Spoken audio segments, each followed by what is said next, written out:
It was summer on the island of Sodor.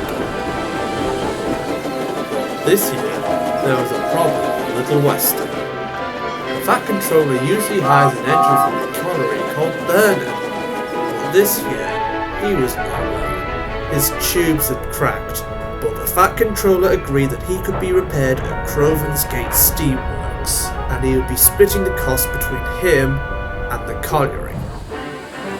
So the Fat Controller decided to get Stanley to do the work that Benard would be doing until he was repaired. Stanley was excited. Oh, I can't wait to be going to the Little Western. I can tell them all the things I love, especially space. Stanley really loved space. His driver saw the first moon landing when he was a very small boy, and he collected space memorabilia for years. He also had a rocket in his backyard, although it was a model. Stanley dreamed that he could one day go to space and be part of the Sodor Space Program. One morning, he pulled up next to Murdoch. "You know," he said, "when's this Sodor Space Program going to start?" "You're always on about space," sighed Murdoch. "This island is too small to have its own space program. The nearest space program's on the mainland, or even in America. NASA's the biggest space program that I know about." "Well, that's exactly it," replied Stanley. "I would like to be part of the Sodor Space Program." Bear chuckled. "You and your obsession with space. It's starting to become a little bit of a joke." Murdoch chuckled.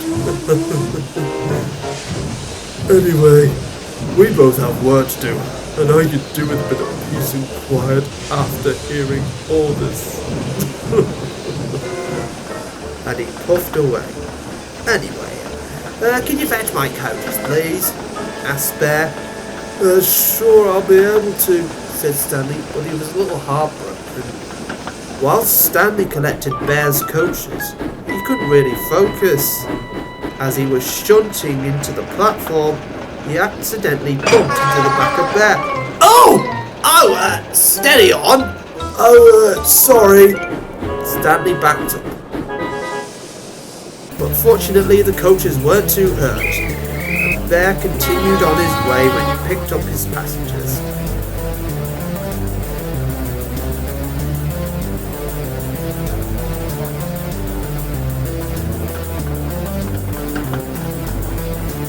Stanley went on to do the work of the Little Western, but he kept talking about space.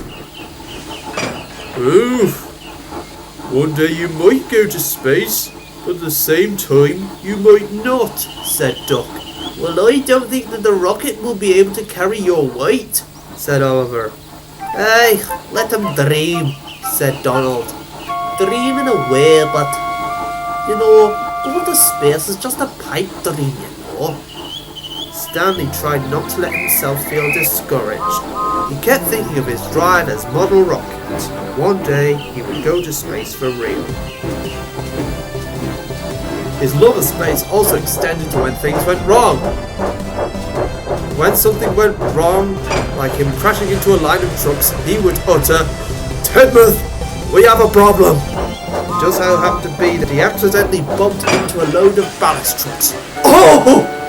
"Tidmouth, we have a problem." "Yeah, what problem?" snarled the trucks. "You are the problem, not us." "Just ignore them," said Douglas. The small engines looked at Stanley. "Are you all right?" they asked. "Yeah, I'm fine." And Stanley puffed on his way.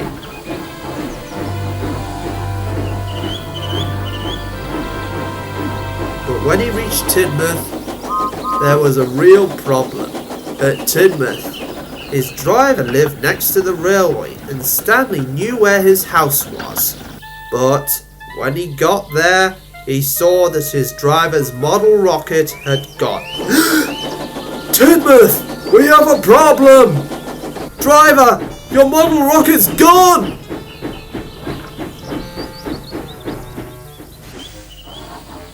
driver looked out the cab. Oh my, so it is! But what they didn't know is there were some thieves who were supposedly going to use it for their so-called space expedition. They thought it was a genuine rocket, but really it was just a model. They had left with the rocket. The station master explained everything. Oh no! We must go get them! Said Stanley. He left his trucks and puffed off as fast as he could. But he had to stop at a signal where he saw a bear. You don't look too happy, Stanley. What's the problem? My driver's model rocket.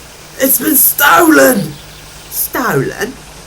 By thieves. Oh no. You know what? When I get back to Knapford, I'll help with the search. Stanley looked all over the island. He couldn't find the model rocket anywhere. Eventually, he arrived at Great Waterton, where he saw Flora. What's the matter, dear? She asked kindly. Have you seen pieces of a model rocket anywhere? Flora looked puzzled. Rocket? She asked. Yes, it's by my driver. It's been stolen. I'm sorry, dear. I don't know what you're talking about. We don't see rockets round here, let alone model ones. Stanley felt hopeless. He couldn't find the rocket anywhere. Just then, he heard a whistle.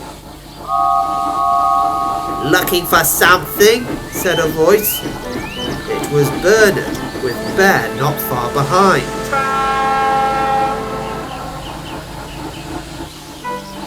When I came back from the works, said Benard, I saw this truck with parts that looked like a rocket.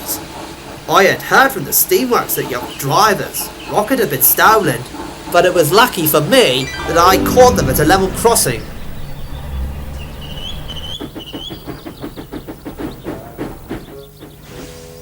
Oi! Look out! You're not going anywhere! I stopped right in the level crossing and the police caught them at once. Well, I was the one who helped bring the police, said Bear. And look who has come with me. The thieves were trapped in Bear's coach under police supervision.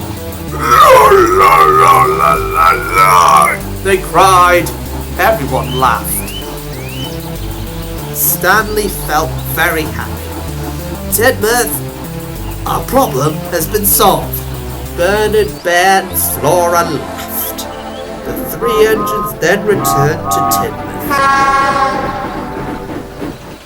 Well, this rocket took me a long time to assemble, rumbled Stanley's driver. How am I going to assemble this when we've got work to do? You know, said Benard, because I'm fixed. I can go and do the work on the Little Western now. Stanley felt happy. My driver can help, said Bear, and so the two men got to work re-erecting the rocket. It looked splendid when it had been redone. Stanley still dreams about going to space, but he knows that his driver's rocket will always remind him about what he loves. That night at the sheds, Benard told the other engines what had happened. And so, I saw them at the crossing. I slammed my brakes on hard. Mind you, I wasn't going that fast. And they banged into the level crossing and stopped just inches from my wheels. And the police caught them immediately. Thankfully, there was a flatbed nearby, so I was able to take it to where Stanley was in Great Waterton. That's a very spacey-like story, I must say, said Duck impressed. I agree, said Oliver. Even the Scottish twins were impressed. Benard couldn't feel happier that he had helped a friend.